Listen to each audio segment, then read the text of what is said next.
Welcome to Kavitha life style.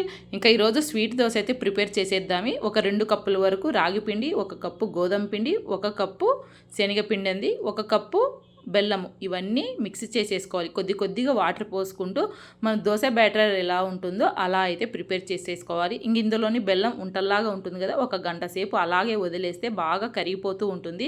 ఇంకా బాబు అయితే hostel నుంచి వచ్చేసాడు. లగేజ్ అయితే చాలా వరకు ఉందండి, అవన్నీ ఇంకా ఉతికేసేయాలి, కొన్ని వాషింగ్ మిషన్కి అయితే వేసేయాలి.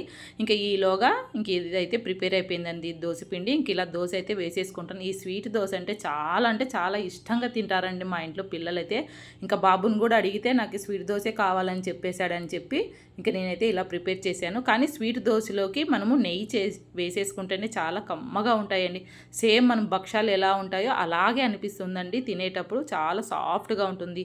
ఇదండి వాటి వీడియో. ఇలాంటి మంచి వీడియోస్ కోసం మన ఛానల్ని ఇప్పుడే సబ్స్క్రైబ్.